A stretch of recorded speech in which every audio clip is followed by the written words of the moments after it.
Welcome back to The Breakdown with me, NLW.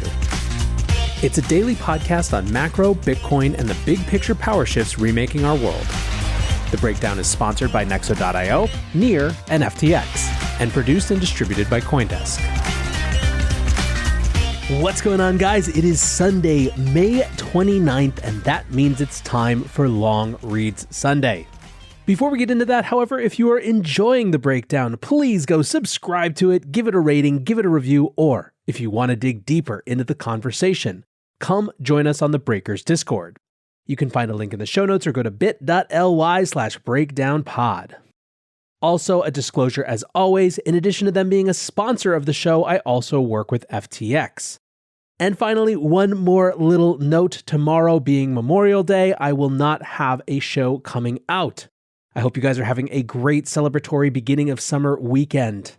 With that, let's get to our topic, and ooh baby, is it one that I love.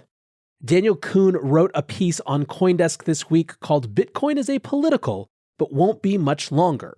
Practically speaking, everything is eaten by the culture war. You don't even have to be that regular a listener of The Breakdown to know that this topic, Bitcoin's partisan or nonpartisan nature, is one that I think a lot about. So let's read this piece and then discuss. Ted Cruz, the Republican U.S. Senator for Texas, said he wants the Lone Star State to be an oasis on planet Earth for Bitcoin and crypto. He said that, reiterating previous support for the state's mining industry during a keynote address at a Heritage Foundation event. The bloc reported that several speakers harshly criticized the left side of the political aisle at this Bitcoin and the American Experiment conference. Cruz singled out Massachusetts Senator Elizabeth Warren, a Democrat. Quote, "Why does Bitcoin make Elizabeth Warren toss and turn and twitch at night? Because she wants her sticky little socialist fingers to be able to control every penny in every one of our bank accounts." Yet Bitcoin and the larger crypto industry could largely be described as an experiment with liberalism. That's the lowercase l variety, or the political philosophy that takes an expansive view of individual rights and equality. Open source and open access blockchains enable anyone to participate in or use the monetary, governmental, and social tools built on top of them. Just as the US Constitution codifies rules meant to foster the, quote, consent of the governed and equality before the law, crypto uses code to enforce similar rights. Still, considering the peculiarities of this day and age, it seems increasingly that Bitcoin belongs to the right politically. That's why we keep seeing politicians like Cruz calling for crypto oases and Warren for the industry to be tamped down. It might seem disadvantageous for the left to assume this position, considering how it shares the highest aims that crypto professes. Murtaza Hussain, a reporter at the left-leaning publication The Intercept, recently wrote about Liz Warren's Bitcoin blind spot, noting that crypto could be a tool for financial inclusion to counter corporate power and mitigate governmental overreach. A future world of such currencies, in which Bitcoin has been regulated out of existence by righteous progressives, will also be a world in which mass surveillance and social control is possible on a scale unprecedented in human history, Hussain said, adding that the industry should not be above critique. Crypto-holding political progressives often take a similar view, that elected officials should participate in making this unique emergent industry better for all, possibly through thoughtful regulation, supportive programs to expand blockchain use or education, and constructive dialogue with industry leaders, rather than trying to quash it. Part of a culture war. To some extent, that is happening, and it often happens across the aisle. However, I predict that as the industry grows and becomes more relevant to elections, partisan opinions about crypto will likely solidify around the thoughts professed by a few influential political leaders. The culture war between Republicans and Democrats seems unavoidable. This is, of course, a travesty, just as it always is when political infighting prevents governmental action on issues where people, rather than elephants or donkeys, the symbols of the two largest US political parties, should be the primary concern. It's all the more upsetting considering there's a convincing case that Bitcoin, a non-state, private money, is above politics or even apolitical. But it's also a pragmatic view. In representative democracies like the US, citizens delegate responsibility over simple and tough issues to elected officials to write the rules and hire enforcers or regulators. Crypto is a particularly complex issue from which many people likely feel disconnected. A growing number hold these assets, but that's still a minority, and the technology is not yet widespread. It's well established why the political left has concerns about crypto. These are primarily the small narratives in the mainstream discourse around crypto. Its environmental impact, consumer safety issues, and the negative sentiment around tax avoidance, wealth hoarding, and capitalism generally. As mentioned, there are many progressive cases for crypto, but it would be valuable to quickly say why crypto belongs to the right. Both parties at times push for universalist agendas. There's a populist argument for state-run healthcare, education, and environmental action among the right and the left. Looking for ways to step up your crypto game? Then go with Nexo. For starters, you get free crypto for each purchase or swap. How about earning guaranteed yields? Up to 17% paid out daily. Ideal for you hardcore hodlers. You don't even need to sell. Instead, borrow instant cash against your assets. Get the most out of your crypto with Nexo at nexo.io. That's nexo.io. This episode is brought to you by Near, a climate-neutral, high-speed, and low-transaction fee Layer 1 blockchain platform. Near is a blockchain for a world reimagined. Through simple, secure, and scalable technology, Near empowers millions to invent and explore new experiences. Business creativity and community are being reimagined for a more sustainable and inclusive future. Reimagine your world today at near.org. The breakdown is sponsored by FTX US. FTX US is the safe, regulated way to buy and sell Bitcoin and other digital assets, with up to 85% lower fees than competitors. There are no fixed minimum fees, no ACH transaction fees, and no withdrawal fees. One of the largest exchanges in the US, FTX US is also the only leading exchange that supports both Ethereum and Solana NFTs. When you trade NFTs on FTX, you pay no gas fees. Download the FTX app today and use referral code BREAKDOWN to support the show. Current and future impact. Crypto in time might impact various governmental concerns, including healthcare, voting, and human rights, among other issues, and so it might be seen as another universalist project. But it's important to think about the actual things it affects now. That is to say, money. There are distinct political issues involving money and therefore crypto today. There's the question about what to do with billionaires, the question of how to fairly levy taxes, and the questions around how to best regulate markets. The right and the left often diverge on these issues. Crypto, as a financial technology, offers individuals strong protections over their wealth relating to how to spend it, save it, and shield it. If leftists sometimes ask whether billionaires should exist, crypto presents a way to negate that question. How do you tax or confiscate wealth, ill-gotten gains or not, if you don't have the keys? The right, broadly speaking, is also more favorable to free markets. Crypto, because of its censorship-resistant attributes, can support the most open markets.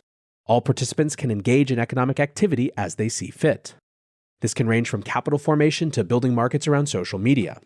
Regulatory agencies like the Food and Drug Administration, Environmental Protection Agency, and Securities and Exchange Commission, many rooted in the progressive era of U.S. history, operate from the position that unfettered capitalism causes social harm and must be overseen and contained. Many crypto projects have their inception in a founder identifying some market inefficiency, sometimes the result of governmental or corporate interference, and offering a token to widen trade and rebalance the scales. This method hasn't always been successful, as seen by the body count of failed initial coin offerings.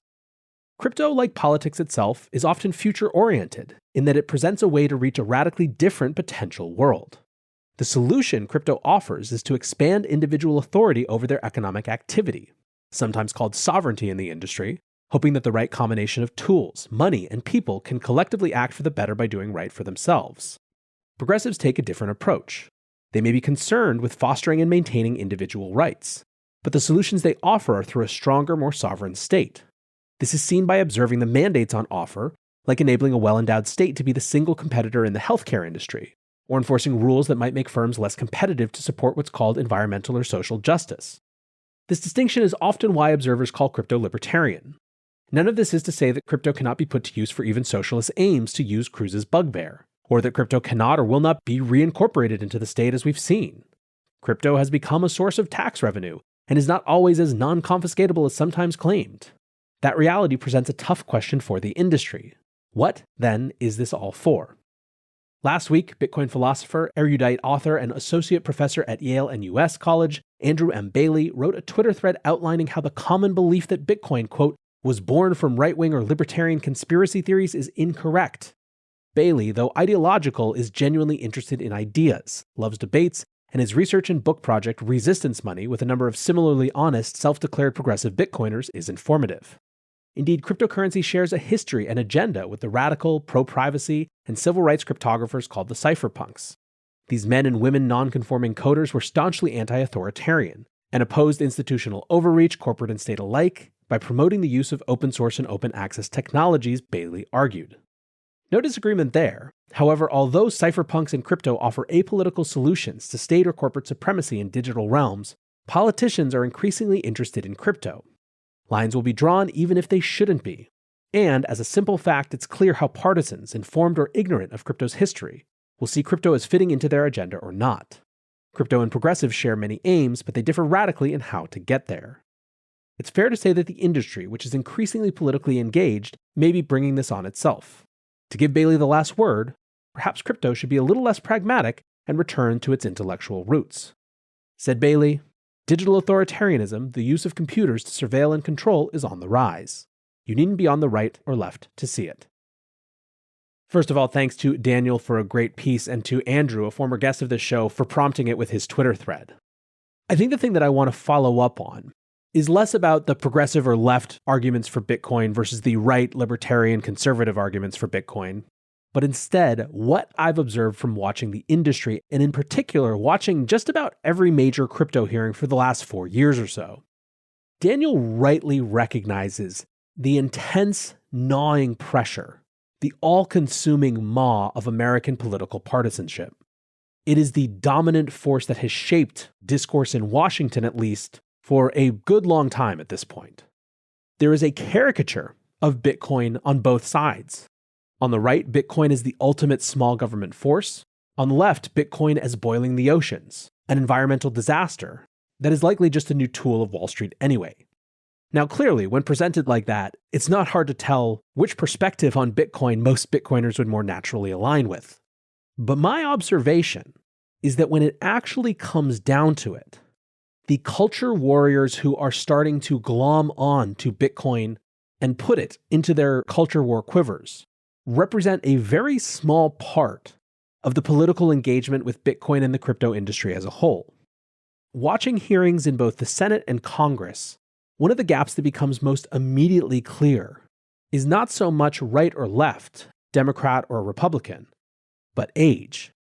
And not really age even so much as Washington institutionalization, of which age is just a proxy. Put differently, it matters a little that a lot of the pro or at least interested in crypto voices are 36, 37, 40, 42. It matters a lot that they've only been in Washington for a few years because they're only that age. When I watch hearings, especially in Congress, more and more, I see people from the left and the right asking really deep, interesting questions, trying to get beyond the soundbite narratives, trying to understand how this technology might actually be relevant for their community, no matter where their community is geographically.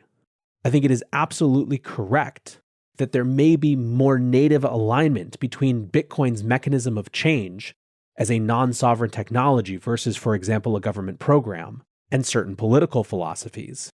But I'm not seeing that mean that people aren't interested in Bitcoin and crypto as a whole, even if they don't share that native alignment. As I said, it's much more pronounced in Congress, but it's not just in Congress. Remember, Democratic Senator Kirsten Gillibrand has joined avowed Bitcoiner, conservative Republican Senator from Wyoming, Cynthia Lummis, in working on a new common sense regulatory framework for the industry. Daniel is right to be worried that the partisanship in America, which is so cancerous and consuming, is going to try to pull Bitcoin into its orbit. But I've watched it do a hell of a lot better resisting it than just about any other issue I've ever seen. To me, that is about as optimistic a thing as could be. For now, I want to say thanks again to my sponsors, Nexo.io, Near, and FTX. And thanks again to you guys for listening. Until not tomorrow, but the day after, be safe and take care of each other. Peace. Hey, Breakdown listeners, come join CoinDesk's Consensus 2022. the Festival for the Decentralized World, this June 9th through the 12th in Austin, Texas. This is the only festival showcasing and celebrating all sides of blockchain, crypto ecosystems, Web3, and the metaverse, and is designed for crypto newbies, investors, entrepreneurs, developers, and creators. Use code BREAKDOWN to get 15% off your pass at coindesk.com/consensus2022.